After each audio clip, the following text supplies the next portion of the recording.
Big TV భక్తి సమాచారం WhatsApp ఛానల్లో జాయిన్ అవ్వండి. అన్ని విశేషాలు ఎప్పటికప్పుడు తెలుసుకోండి.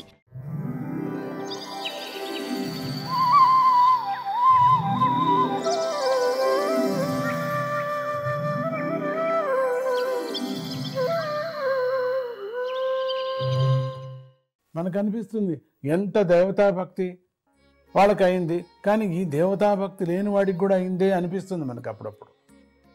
అందుకని ఇక్కడ జరిగేటువంటి ఈ ధర్మానికి యోగ్యమైనటువంటి ఫలం ఏంటంటే మనం ఏదో చిన్న చిన్న చిల్లరదంతా అయిపోతుంది అనుకోకూడదు. మనం ఏమంటే ఈరోజు నేను కోటి సహస్రనామం చేశానండి, అందుకని నాకు ఫలం కలిగిందండి.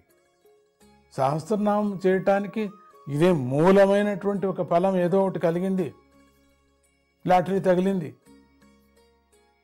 పిల్లవాడు ఇంటికి వచ్చాడు, ఇదే లాటరీ ఉంటుంది పోతుంది. పిల్లవాడు వస్తాడు, మళ్ళీ పెద్ద అయిన తర్వాత వెళ్ళిపోతాడు. ఇది ఏదీ కాదు, తాత్కాలికమైనటువంటి ఒక సమాధానాలు.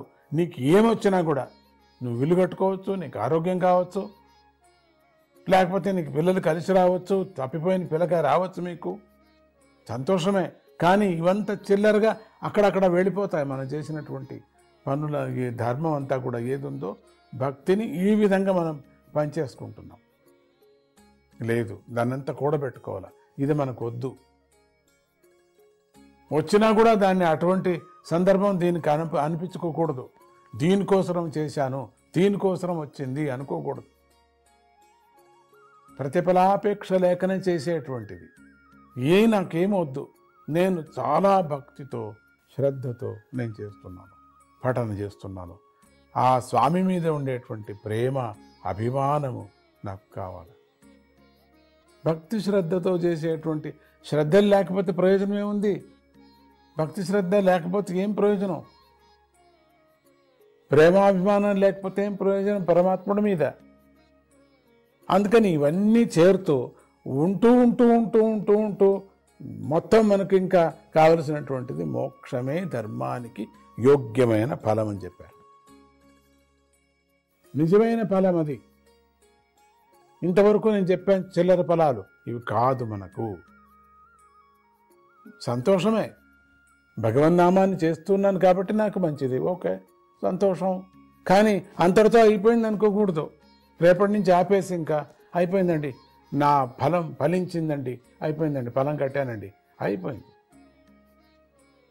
చిన్న చిన్న పనులక పరమాత్ముడిని వేడుకోవటం, ఆ పనులు జరగకపోయినా జరిగినా అత్యంత బలము శక్తిని నాకు ఇవ్వు, నీ మీద మనస్సును ఎప్పుడూ కూడా ఉండేటట్టుగా లగ్నం చేసేటట్టుగా చెయ్యి అని చెప్పాలి. కానీ చిల్లర కోసం చెప్పకూడదు.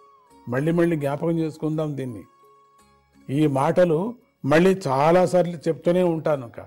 ఏంటి మళ్ళీ మళ్ళీ చెప్తున్నారని ఎన్ని మాటలు జ్ఞాపకం చేసుకున్నా కూడా మన తప్పు తెలియటం లేదు. ఒక్కొక్క పర్యం మాటికి తెలుసుకోవాలా. ప్రతినిత్యం అద్దం దగ్గర నిల్చున్నట్టుగా నువ్వు పొద్దున నిల్చుంటాం, సాయంత్రం నిల్చుంటాం, మధ్యాహ్నం నిల్చుంటాం. ప్రతి సందర్భంలోనూ బయటికి వెళ్ళేటప్పుడంతా అద్దం దగ్గర నిల్చుంటాం. ఎందుకు నిల్చోవాలా? పొద్దున్న నిల్చున్నావు కదా చాలు. అట్లా కాదు, ప్రతి సందర్భంలోనూ మన ముఖాన్ని చూసుకొని దాన్ని శుద్ధం చేసుకోవాలి. అందుకని ఇక ప్రతి సందర్భంలోనూ దీన్ని నేను జ్ఞాపం చేసుకుంటూ ఉంటాను మీకు. అందుకని ఏంటిది అప్పుడు చెప్పారే స్వామీజీ మళ్ళీ చెప్తున్నారు అనుకోవద్దండి. ఎన్ని మాటలు చెప్పినా చాలదు, నాకు చాలదు అనిపిస్తుంది. హెచ్చరింపు కావాల్సింది అందరికి కూడా. జాగ్రత్త మనం పడాల్సిందే. మోక్షమే ధర్మానికి యోగ్యమైన ఫలం అన్నారు. అదేవిధంగా అర్థానికి ఏకైక ప్రయోజనము ధర్మమే కావాలి, కానీ కామం కాకూడదని మహర్షులు చెబుతున్నారు. అర్థానికి నిజమైనటువంటి ధర్మమే కావాలా, కామం కాకూడదు అన్నారు.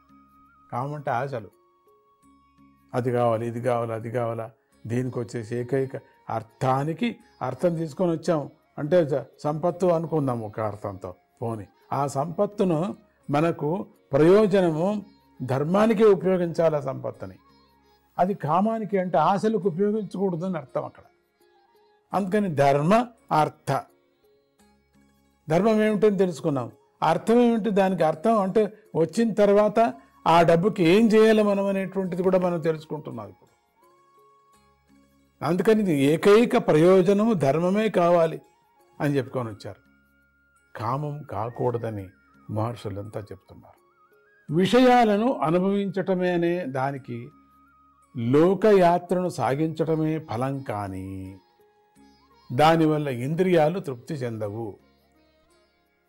మానవ జన్మ బ్రహ్మను విచారణ చేసి తెలుసుకోవటంతోనే సార్థకమవుతుంది కానీ కర్మలను చేస్తూ ఫలాలను అనుభవిస్తూ పోవటంతో కాదు.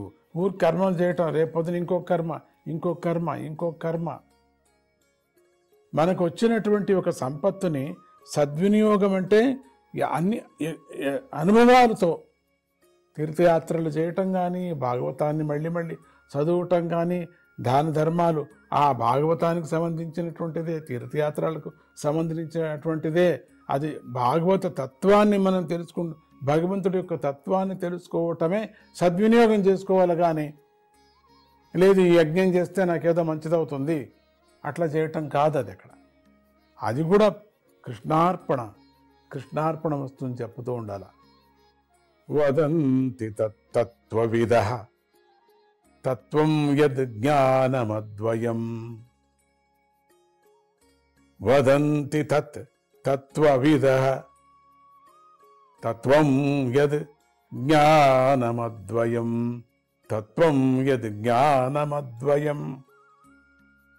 బ్రహ్మేతి పరమాత్మేతి బ్రహ్మేతి పరమాత్మేతి భగవానితి కథ్యతే భగవానితి కథ్యతే.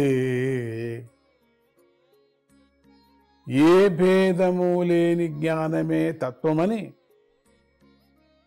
తత్వం తెలిసిన వారు చెబుతున్నారు కదా. ఆ తత్వాన్నే బ్రహ్మ అని, పరమాత్మ అని, భగవానుడని వ్యవహరిస్తూ ఉన్నారు. నిరంతరము తత్వాన్నే మననం చేసే శ్రద్ధ గలవారు శ్రవణంతో కలిగిన జ్ఞాన వైరాగ్యాలతో కూడిన జ్ఞాన స్వరూపమైన భక్తితో ఆ తత్వాన్ని బుద్ధితో ఆత్మరూపంగా దర్శిస్తూ ఉంటారు. వాళ్ళు ఏ భేదము లేని జ్ఞానమే తత్వమని, భేదము లేనటువంటిది జ్ఞానమే తత్వమని. చూసారా తత్వానికి ఎంత చెప్పుకొని వచ్చారు. తత్వం తెలిసిన వారు చెబుతున్నారు. ఆ తత్వాన్ని బ్రహ్మ అని, పరమాత్మ అని, భగవానుడని వ్యవహరిస్తూ ఉన్నారు కదా. నిరంతరము తత్వాన్ని మననం చేసే శ్రద్ధ గలవారు శ్రవణంతో కలిగిన జ్ఞాన వైరాగ్యాలతో కూడిన జ్ఞాన స్వరూపమైన భక్తితో ఆ తత్వాన్ని బుద్ధితో ఆత్మరూపంగా దర్శిస్తూ ఉంటారు. ఇక్కడ మనం గమనించాలి. ఓ మహర్షులారా, వర్ణాశ్రమ వ్యవస్థానుసారంగా ఏది వ్యవస్థ చేశారో దాని అనుసారంగా చక్కగా ఆచరింపబడిన ధర్మానికి శ్రీహరి ప్రసన్నుడవటమే పూర్ణమైన సిద్ధి అని తెలుసుకోవాలి. మనం ఏ కర్మ చేసినా ఏది సందర్భంలో అంతా ఆ పరమాత్మ తత్వాన్ని తెలుసుకోవటముతోనే ఆనందాన్ని అనుభవిస్తూ ఆ దారిలోనే వెళ్ళాలని మనకు తెలుస్తుంది. లేక దీని నుంచి నాకేదో మోక్షం పెద్దగా, మోక్షంలో ఇంకోటి ఏంటంటే దాంట్లో నేను ఇంద్రుడవుతాను చంద్రుడవుతాను అనుకోవటము, లేక వచ్చే జన్మలో మంచి పదవి దొరుకుతుంది అనుకోవటము, లేక ఇంత డబ్బు దొరుకుతుంది అనుకోవటము. ధర్మానికి పరమాత్ముడు యొక్క తత్వ స్వరూపాన్ని దర్శనం ఇవ్వటము అని చెప్పుకొని వచ్చారు. ధర్మానికి శ్రీహరి ప్రసన్నుడవటమే పూర్ణమైన సిద్ధి అని తెలుసుకోవాలి. అందువల్ల ఎల్లప్పుడూ ఏకాగ్ర మనస్సుతో భక్తవత్సలుడైన భగవంతుణ్ణి గురించి శ్రవణ, కీర్తన, ధ్యాన, పూజాదులు చేస్తూ ఉండాలి. శ్రవణం ఎప్పుడు వింటుండాలి. పరమాత్ముడి యొక్క తత్వం, పరమాత్ముడి యొక్క మహాత్మ్యాన్ని వింటూ వస్తూ ఉండాలి. కీర్తన, ఎంత సమయం దొరికిందనుకోండి అప్పుడు పరమాత్ముడు యొక్క కీర్తించటము, వాడి గానాన్ని చేయటము, లేక గుణాన్ని పొగటము కీర్తన. ధ్యాన, అప్పుడప్పుడు ఆ పరమాత్ముని కళ్ళు మూసుకొని వాడి యొక్క స్వరూపాన్ని చూసుకోవటము, వాడికి ఆత్మజ్ఞానాన్ని చూసుకోవటము, ఆనందం పడటం. మోక్షం అన్నాను కదా, ఆ విధమైనటువంటి తత్వ ఆనందంతో ధ్యానం చేయటము. ఇక మనస్సు నిలుచుకోవటానికి, ఇంకా బాగా నిలుచడానికి పూజాదులు చేస్తూ ఉండాలి.